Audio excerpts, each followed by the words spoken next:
I just found my wife outside. Whatever it is, it's not my wife. I'm sitting here, freaking out. It's 3:17 a.m., and I just found my wife outside. This is going to be a mess, as I'm still shaking, but let me explain it as best I can. So a bunch of years ago we lived in another house. One night I woke up in the middle of the night because I heard the neighbors doing the deed with their own cousins. I quietly opened the bedroom door and immediately saw a light on in my wife's study, which was situated next to the kitchen. The house we lived in was a few blocks away from the bad neighborhood, so my immediate thought was that someone had broken in and was going through the stuff in my wife's room, as my wife had come to bed with me several hours prior and as far as I knew, she was still in bed. I crept through the house and was ready to confront the person in the room, when I realized that it was my wife. In my still half asleep state, I just assumed she was still in bed.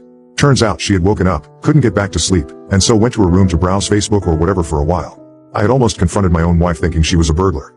Now, in our current house, we have a screen door and a wooden door. The wooden door has a deadbolt on it, and you have to make sure that you take the house keys with you because if you close the wooden door, you're not getting back in unless you grab the hidden spare key or knock on the door window